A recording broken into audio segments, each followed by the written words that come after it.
હજુ પ્રશ્નો કેવા પૂછાય સમજો. આની જ વાત કરીએ છીએ. હા, આમાં વ્યંજન કેટલા? પ્રશ્ન નંબર 3 સમજો. વ્યંજન કેટલા? તો 1 અને 2. સ્વર કેટલા? 1 અને 2. પણ પ્રશ્ન એવો પૂછાય, હા 4 પ્રશ્નો તૈયાર થયા.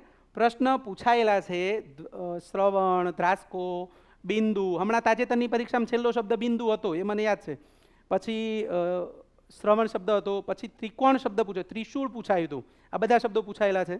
તો પૂછાય કે વર્ણ કેટલા છે? આવો પ્રશ્ન પૂછાય. આપેલા શબ્દમાં વર્ણ કેટલા? કેટલા? હા 4.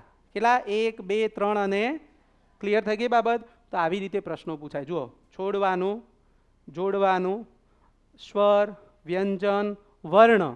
હવે આનું ઓપ્શન એક એવું મૂકી દે, તમને આવા ઓપ્શન આપે. હા, વ્યંજન પ્લસ સ્વર પ્લસ વ્યંજન પ્લસ સ્વર. સમજાય છે પોઈન્ટ? આવા આવેલા છે ઓપ્શન. ઓપ્શન એ, ઓપ્શન બીમાં વ્યંજન પ્લસ સ્વર પ્લસ વ્યંજન પ્લસ આવી રીતે આવા ઓપ્શન મૂકે તો તમારે શું કરવું પડે ખબર? ગણિત જેવું છે ગુજરાતી. આ જે વિષયો છે ને એમાં ધ્યાન આપજો કે આને તમારે સોલ્વ કરવું પડે પહેલાં આ રીતે, પછી આને ચેક કરવાનું થાય. સીધે સીધું જવાબ આપવાનો નહીં.